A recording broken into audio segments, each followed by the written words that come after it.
డబ్బు, అనారోగ్యం, ఉద్యోగం, వ్యాపారం అప్పులతో బాధపడుతున్నారా? మీకోసమే మేనిఫెస్టింగ్ మిరాకిల్స్ 11 days ప్రోగ్రామ్. నమస్తే రమగారు. నమస్తే జయ. రమగారు, విక్రమ బేతాల కథలు చెప్పి చాలా రోజులు అవుతుందండి. పట్టుబదలని విక్రమార్కుడు మళ్ళీ శ్మశానం లోపలికి నడిచాడు, చెట్టెక్కాడు, కళేబరాన్ని భుజం మీద వేసుకున్నాడు. దాన్ని ఆవహించి ఉన్నటువంటి బేతాళుడితో సహా బయటికి నడవడం మొదలుపెట్టాడు. శరీరాన్ని పట్టుకుని ఉన్న బేతాళుడు మార్గాయాసం తెలియకుండా ఓ కథ చెప్తానన్నాడు. పూర్వం విదిశా నగరంలో ప్రదీపుడని ఒక కుర్రాడు ఉండేవాడు. వాడికి అమ్మ, నాన్న, అక్క, చెల్లి, తోబుట్టువులు ఎవ్వరూ లేరు. ఏదో తిరుగుతూ ఉండేవాడు. సామాన్యమైన తెలివి గలవాడు, సామాన్యమైన తెలివి.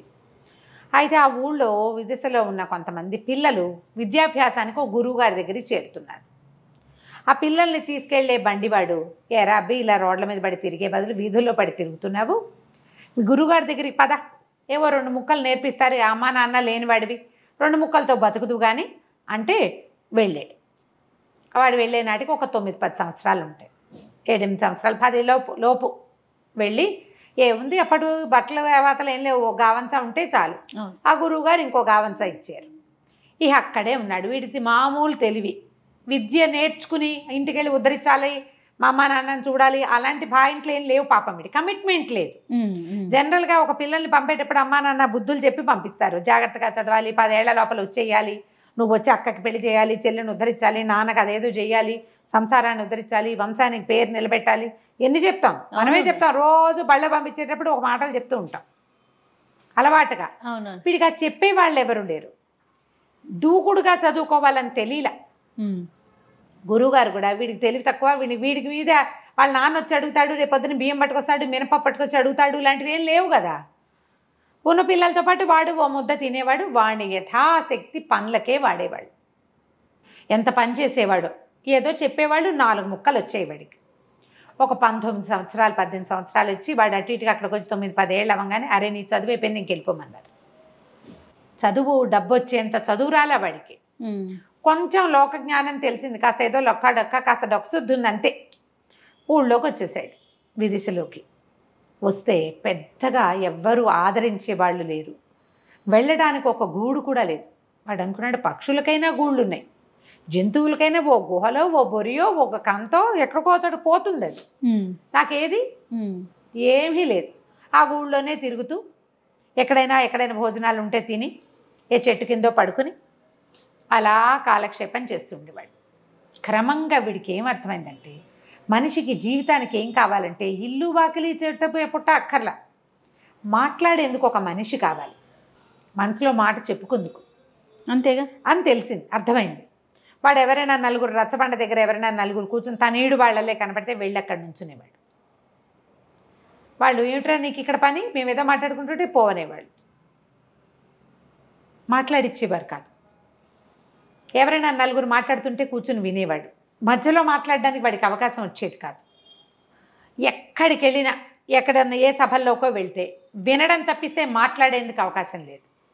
భోజనశాలకు వెళ్ళినా కూడా వీడేమైనా ఎప్పుడైనా ఒకసారైనా పావలా ఇచ్చేవాడు కాదు కదా. అవును, మిగిలిన అన్నం తినేవాడు. వాళ్ళు ఏం మాట్లాడతారు, వీడికి చదువు లేదు, ఉద్యోగం లేదు, సద్యోగం లేదు. ఉచిత భోజనశాలలు కూడా ఉండేవి, వాళ్ళతోటి మాట్లాడడానికి కూడా వీడికి అంత చొరబడి మాట్లాడటం రాదు, కానీ మాట్లాడుతుంటే వినాలని ఉండేది. క్రమంగా వాడికి జీవితం విరక్తి పెట్టిపోయింది. ఎవ్వరూ మాట్లాడేందుకు దిక్కులేని బెదవ బతుకు ఎందుకు, అనవసరం కదా అనిపించేసింది. ఎన్ని ఊళ్ళో తిరిగాడు, ఎక్కడా వాడిని, ఏట్రా అబ్బాయి నీ సంగతి నువ్వే అలా అడిగిన వాళ్ళు ఎవరు ప్రపంచంలో ఎవడి గోల వాడిది, నీతో నాకేమైనా పని ఉంటే మాట్లాడతా, లేకపోతే ఎందుకు మాట్లాడతా, దారిపోయే వాడిని పిలిచి మాట్లాడం కదా. ఇలా జరిగిపోతుంటే వాడికి ఏమనిపించిందంటే, ఓనాడు చీవేదవ బతుకెందుకు, చచ్చిపోదాం. ఓల్డ్ మార్గాలు ఆలోచించాడు, ఎట్ట చచ్చిపోవాలి. ఇప్పుడు ఏ చెట్టుకో ఊరి పోసుకుంటే ఊళ్ళో వాళ్ళు చూసి ఆ పూట ఊళ్ళో అందరికీ తిండి లభించకుండా అనాథ శవం, దాన్ని ఎవరు తగలేయాలి, రకరకాల ప్రశ్నలు ఆలోచించాడు. వీళ్ళందరికీ ఇబ్బంది కూడా పెట్టకూడదు మనం. ఈ రచ్చబండ దగ్గర చెట్లు బాగుంటాయి, అక్కడ చెట్టు మీద ఊరేసుకుంటే ఎవరు అక్కడ కూర్చోకుండా అయిపోతారు, ఇక్కడ కూడా వద్దనుకున్నాడు. ఆలోచించి ఏమనుకున్నాడు, చెరులో పడిపోదాం, కాలువ కొట్టుకుపోతుంది శరీరం, ఏ జలచరాలు తింటాయి పోని అనుకొని వాడికి నడువుకు ఒక గావంచ ఉంది. ఇవి ఫంక్షన్లు అప్పుడు బట్టలు పంచుతారు, అట్లా ఒక గనగంచ, ఒక ఉత్తరీయం ఒక లభించినాయి వాడికి. ఏమనుకున్నాడు, దాన్ని చేతులు కట్టేసుకుని నదిలో దిగుదాం. కాళ్ళు చేతులు కట్టేసి ఉంటాయి కాబట్టి కొంచెం లోపలికి వెళ్ళిన కొందుకి ఏదో ఇట్లా అంటాడు. మామూలుగా మనం మామూలు వాళ్ళని నీళ్ళలో పడేస్తే వాడు యథాశక్తి ప్రయత్నం చేస్తాడు బతకడానికి. వీడికి కొంచెం ఈతొచ్చు. గురుగారి దగ్గర ఉన్నప్పుడు సెలయేళ్ళ దగ్గర అక్కడ తిరిగిన అనుభవం ఉంది వాడికి. కొట్టుకుని పైకి వచ్చేస్తానేమో. గురుగారి దగ్గర ఉన్న చదువులో వాడికి ఏమర్థమైంది, ప్రాణి చావడానికి ఎప్పుడూ ఇష్టపడదు. పీక నుండి వేస్తుంటే తోసేయడానికి ట్రై చేస్తాడు. చచ్చిపోదామనుకున్న వాడు కూడా తోసేస్తాడు. కాళ్ళు కొట్టుకుంటే శరీరం ఒప్పుకోదు, చావుకి రెడీ అవ్వదు. కాబట్టి మనం ఏం చేయాలి, ఈ నీళ్ళల్లోకి కాళ్ళు చేతులు కట్టుకుందామని అనుకున్నాం. చేతులు కొద్దులేపోని కాళ్ళకు కట్టుకుందామని కాళ్ళకు కట్టుకుని నీటిలో దిగాడు. దిగి లోతుకి వెళ్తూ ఉండగా తనకి 2 బారాల దూరంలో ఒక కుర్రాడెవిడో కొట్టుకుపోతూ సతమతం అయిపోతున్నాడు. రక్షించమంటున్నాడు, మునకలేసేస్తున్నాడు. దాంతో వీడికి అయ్యో వాడెవడో, నేను కావాలని చచ్చిపోతున్నా, వీడెవడో ఒట్టిగా ఇదిగా కొట్టుకుపోతున్నాడు, వాడెక్కడో పైనుంచి కొట్టుకొస్తున్నట్టుగా ఉన్నాడు. వీడు ఆ మేఘాల మీద అవి కాలికి చేతులు కట్టుకోలే, ఇంకా కాళ్ళకే కట్టుకున్నాడు. ఆ కాలు ఎట్లా కొట్లా తొక్కి దాన్ని ఊడ తీసుకుని ఆ పరిగెడుతున్న ఆ నీళ్ళలో కొట్టుకుపోతున్న వాడి వెనకాల పడ్డాడు. వాడు ఇంచుమించుగా వీడంతా పొడుగు ఉండి పుష్టిగా ఉన్నాడు. వీడికి ఆహారం అప్పుడప్పుడు దొరికి బక్కవాడు. వీడు ఆ పడిపోయి నీళ్ళలో పడి ఉన్నవాడు మంచి దృఢమైన వాడు, బలాఢ్యుడు. వాడిని నది మధ్యలోంచి ఒడ్డుకి ఈడ్చుకొచ్చేసరికి ప్రాణాలు కడబట్టిపోయినాయి. వాడి వల్ల కాల, కానీ వదిలే బుద్ధి కాల. నా వల్లే కావట్లేదు, చచ్చిపోతానంతే అర్థమవుతోంది. వీడిని వదిలేస్తే వాడు పోతాడు, నేను పోతా. కానీ వాడు ప్రాణాల కోసం కొట్టుకుంటున్నాడని అర్థమయ్యారు రెండో వాడు. వాడిని ఈడ్చుకొచ్చేసాడు. ఈ నది వెంబడి కొంతమంది పరిగెత్తుకుంటూ వస్తున్నారు, సైనికులు లాంటి వాళ్ళు. చిన్నబాబు అని అరుస్తూ. ఎప్పుడైతే ఈ కుర్రాడు, ఈ మన ప్రదీపుడు ఈ కుర్రాడిని పట్టేసుకున్నాడు, ఆ రెండో వాడిని పట్టుకున్నాడో లాక్కొస్తున్నాడో, పైగా ఏంటంటే ఎక్కడ కనపడితే అక్కడే లాక్కొచ్చేయలేరు, ఇంకా ముందుకు ఓ పక్కకు కొట్టుకుంటూ వెళ్ళాలి కదా ఈదుకుంటూ. అక్కడ దాకా వాళ్ళంతా పరిగెత్తుకొచ్చారు. ఇతను ఒడ్డు మీదకి వచ్చి ఆయన అక్కడ బారేసి ఇట్లా చొప్పకట్టల